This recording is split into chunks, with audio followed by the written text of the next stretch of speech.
foram para ver o presidente da República, imagina, né? E a estação estava lotada, e o trem passou assim, eles acharam que ele ia parar, e ele foi embora direto, e criou neles... Nós estamos aqui no Alto da Moca, na casa do Pedro Lorenzoni, juntamente com a sua irmã Sueli Lorenzoni, a Márcia, que é sua esposa, e o pai deles, Vitório Lorenzoni, nasceu em Araguaia em 1899 e ele estudou, né, no grupo escolar araguaense, que foi a primeira escola lá em Araguaia. E na passagem do presidente Nilo Peçanha, o Vitório Lorenzoni foi escolhido pela professora Idália Pessoa Serra para ser o orador da turma. Então a gente vai pegar um depoimento deles aqui, que eles ainda lembram que o pai deles contava dessa passagem do presidente da República, Nilo Peçanha, por Araguaia. A professora da escola mista de Araguaia, que era como se chamava a escola, treinou o meu pai, porque ele era mais saidinho assim, para fazer um pequeno discurso para ficar ali na estação. A hora que parasse o trem, né, com o presidente, os outros alunos ficavam todos atrás e no coral ele puxava assim, palavras de ordem, né, tipo assim, né, viva o presidente Nilo Peçanha, e a criançada viva, viva, mas todos arrumadinhos, se vestiram, ensaiaram, e foi, sabe, meu pai super ansioso, porque ia vir o presidente da República frente a frente, assim, ele ficou, nossa, ele conta que ele estava assim, numa ansiedade profunda. E aí chegou o dia, ele pôs a melhor roupinha, as crianças todas atrás dele, todas com a melhor roupinha, e chegou, passou o trem passou direto. Eles não sabiam que o trem não ia parar. E aí eles viram só o trem passando e foi aquela frustração, né? Porque não houve a possibilidade de meu pai falar o que a professora tinha ensaiado, nem para dar o viva. E ele guardou isso para o resto da vida. Ele tinha 10 anos e ele contou isso a vida toda para nós. E foi a maior frustração que ele teve na vida, porque para uma criança, ainda mais ele que era assim, chegado a falar e tudo, nossa, foi a maior frustração da minha vida. Eu não conheci o Nilo Peçanha, porque foi direto, foi embora, não tinha comunicação entre as estações na época, né? Lá, pelo menos lá, eles não tiveram comunicação, simplesmente só viram o trem passar e ir embora E na estação estava enfeitada? Estava enfeitada a estação, os alunos todos perfilados, todos com a melhor roupinha, ele também. E tinha várias pessoas também que foram para ver o presidente da República, imagina, né? E a estação estava lotada, e o trem passou assim, eles acharam que ele ia parar, e ele foi embora direto, e criou neles, isso aí eu guardei, é uma das coisas assim, que eu como criança, meu pai sempre contou, e eu guardei isso na memória agora. Ele sabia o discurso que ele ia fazer. Meu pai sabia o discurso, decorou o discurso, e anos depois, mais de 50 anos depois, ainda ele falava tudo o que ele iria falar. Ele ficou gravado porque criança. Recebe o presidente da República. Estamos com o Pedro aqui. Pedro, o que você tem a falar dessa passagem do Nilo Peçanha que você lembra? Então, essa passagem tinha banda de música.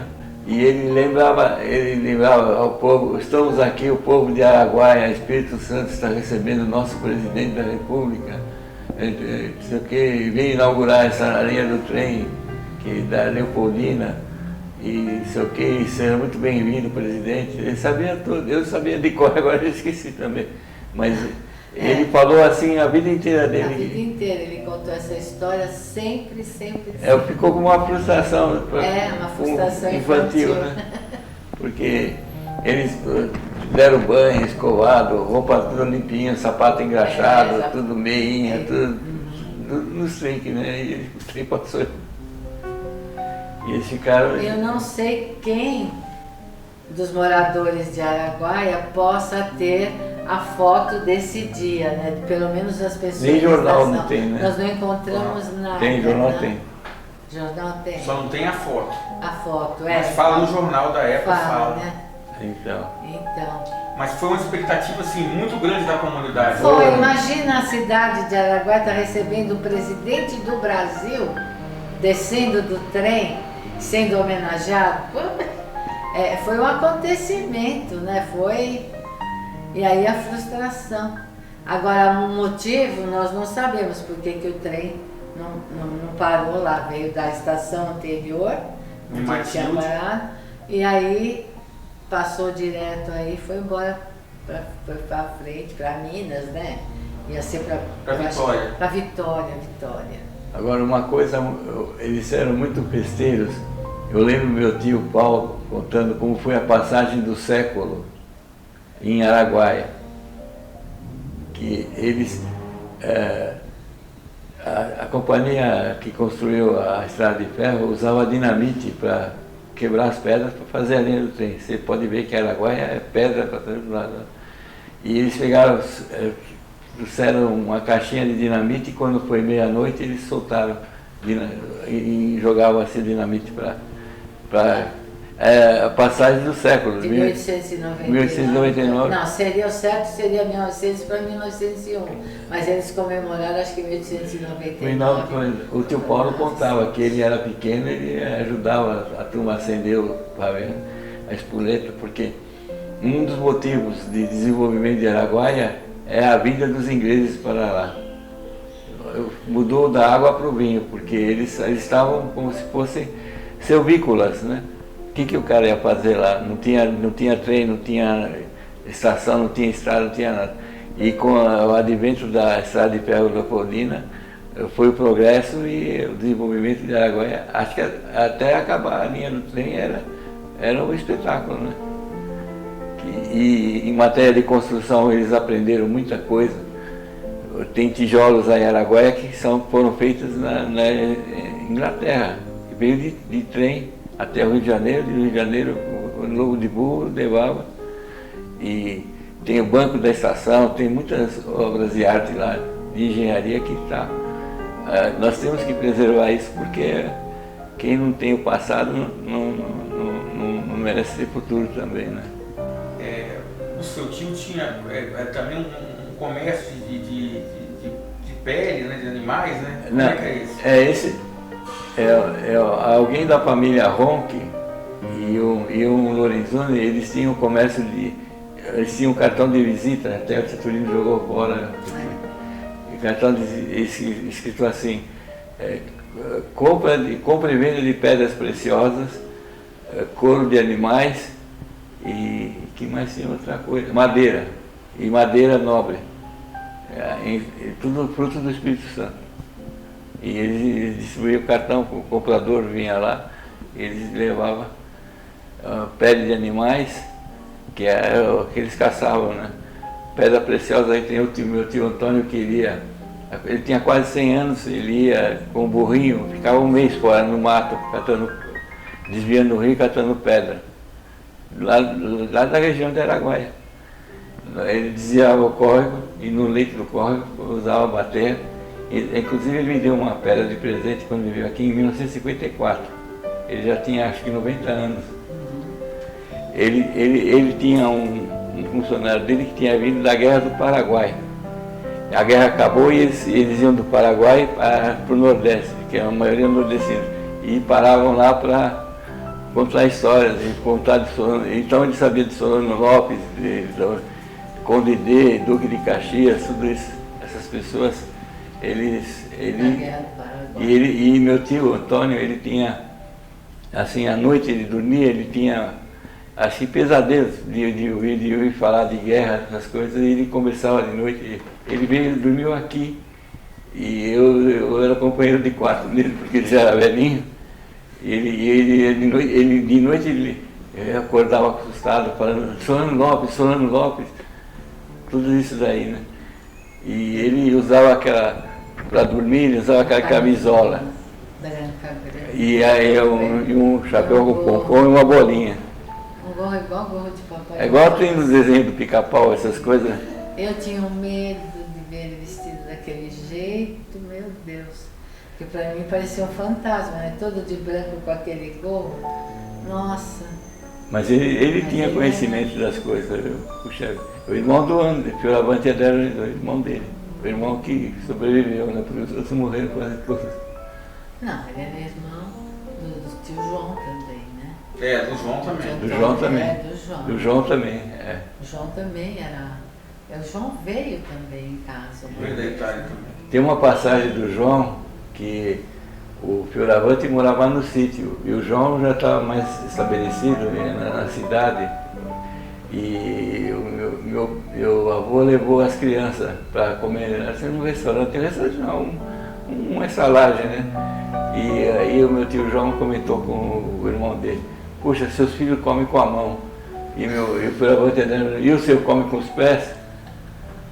Porque ele era cheio, o João Lorenzoni foi presidente da Câmara.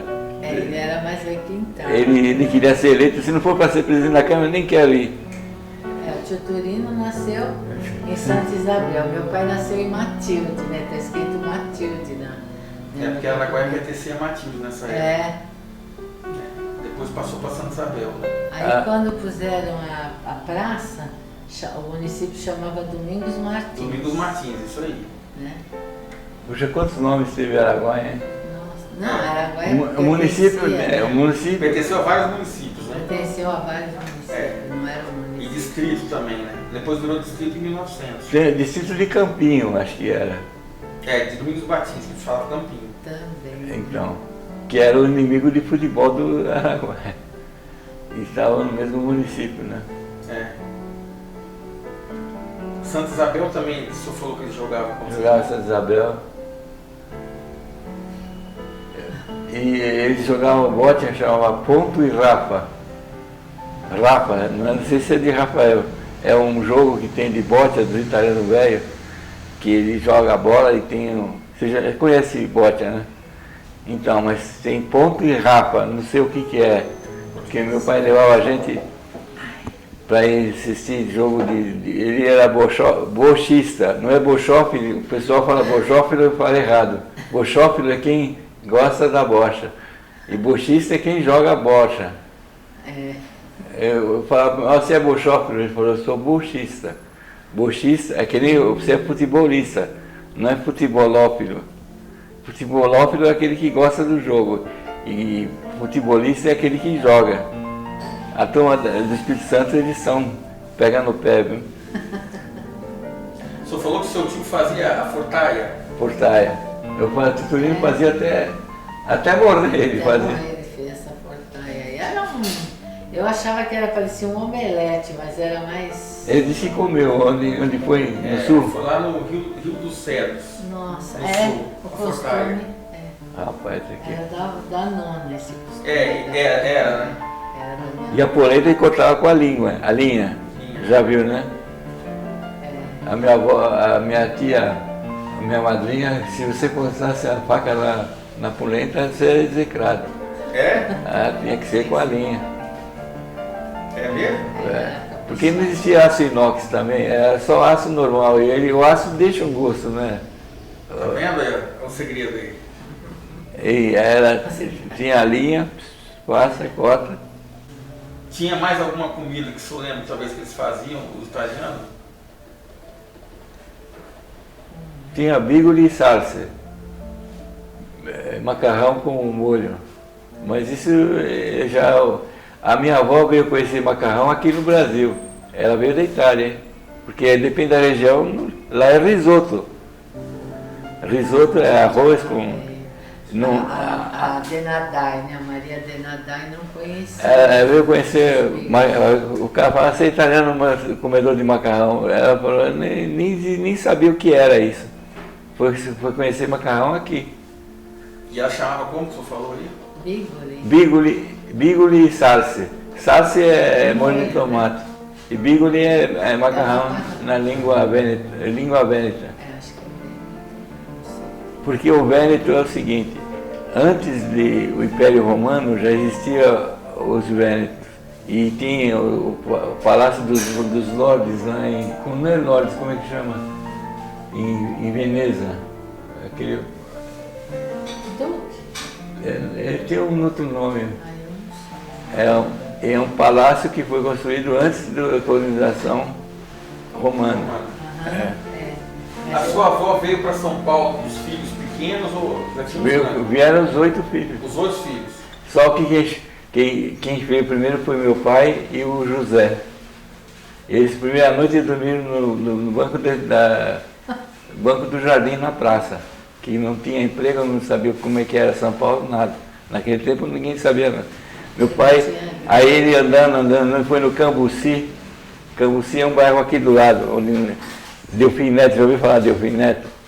Delfim Neto foi ministro da Educação, das Finanças, acho que durante uns 20 anos aqui, no tempo dos militares. Delfim Neto era o Papa da Economia e ele era desse bairro. Só que então meu pai andando por aqui, ele pegou o rio Tamanduateí, atravessou o rio e foi numa padaria chamada Santa Teresa, Santa Luzia, não sei. E o cara contratou ele, disse, tem 50 sacos de farinha aqui fora, você levar para dentro. E ganhou o primeiro dinheiro que ele ganhou foi isso. Aí eles já foram na Estação da Luz, alugaram um cômodo. E como que eles de Araguaia vieram parar aqui em São Paulo? Foi alguma... Alguns dizem que eles vieram a pé. Eu ouvi também dizer que corria o boato que aqui na Moca era uma colônia italiana. Que o que tinha de italiano aqui, e é verdade, meu Deus, é um dos bairros mais italianos, que tem mais descendentes de italiano, um dos mais. Agora tem um detalhe importante. A minha avó, por ser italiana, tinha direito a... Como chama aquela pensão que eles davam para os velhos? Né? Não sei.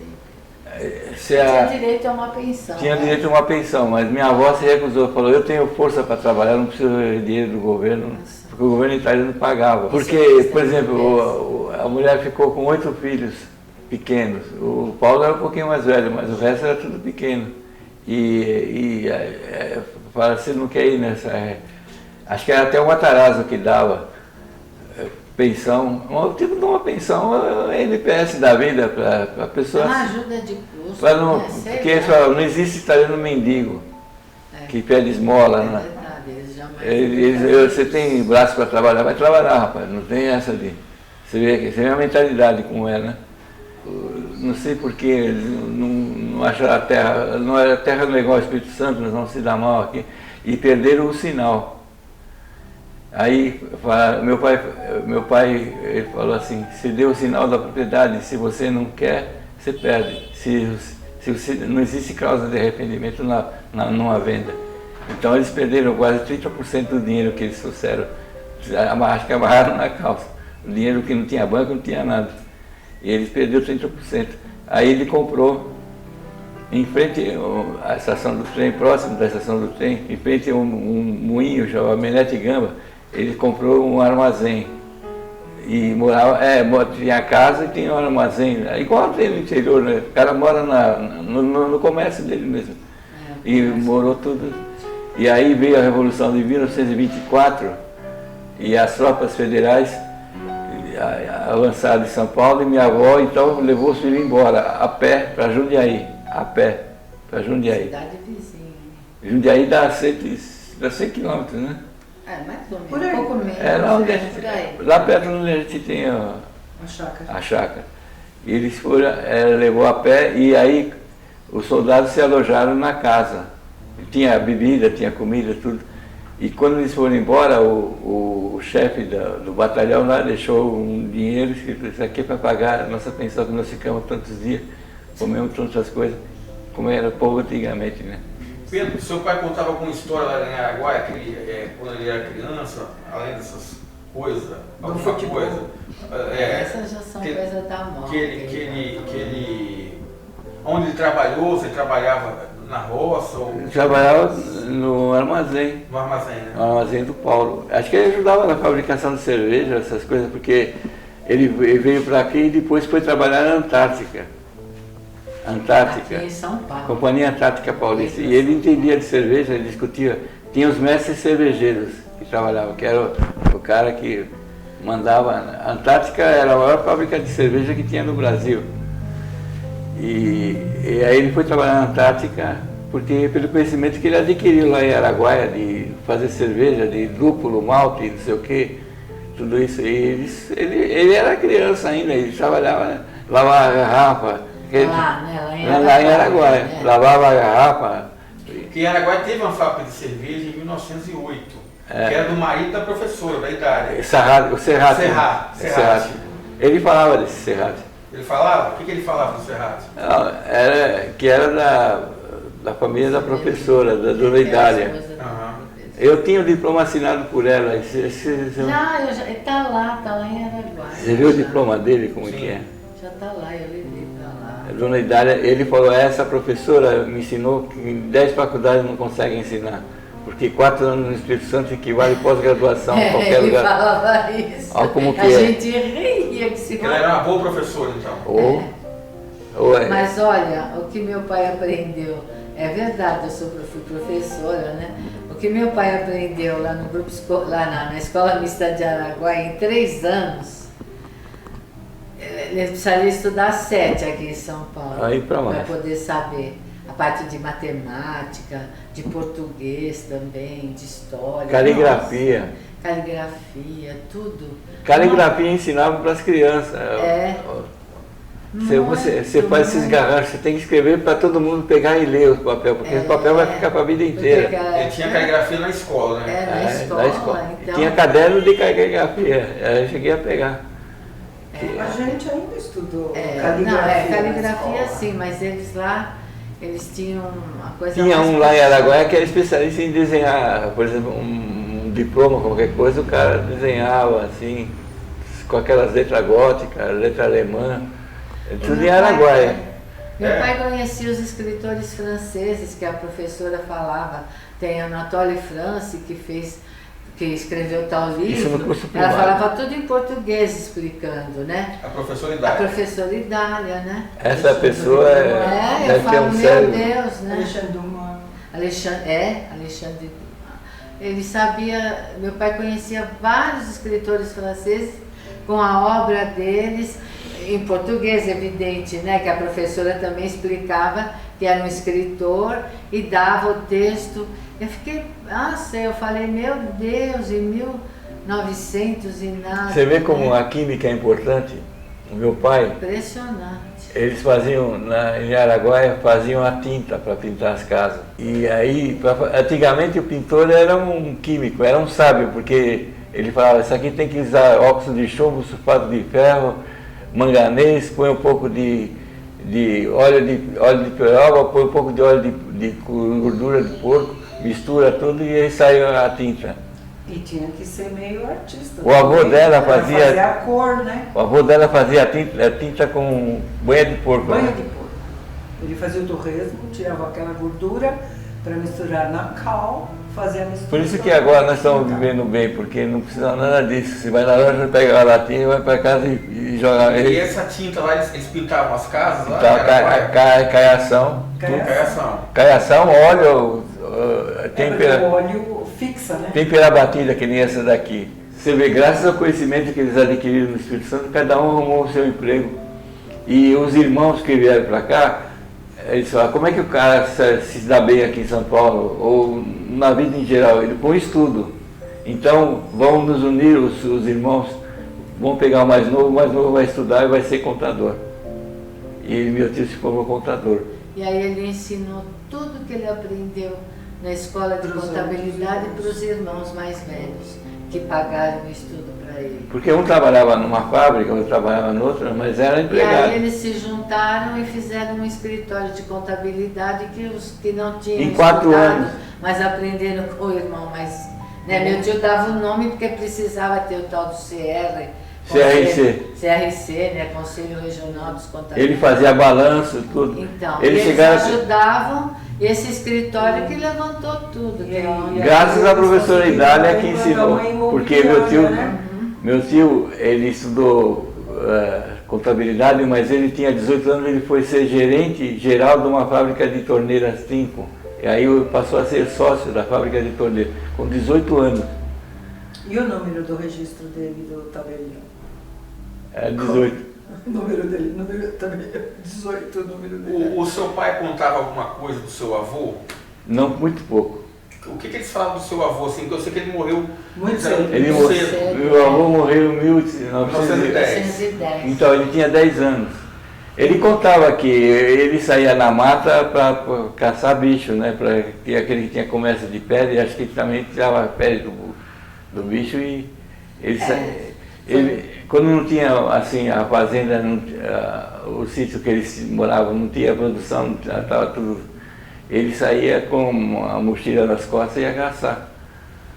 Ele caçava esses perdis, caçava tudo que fosse.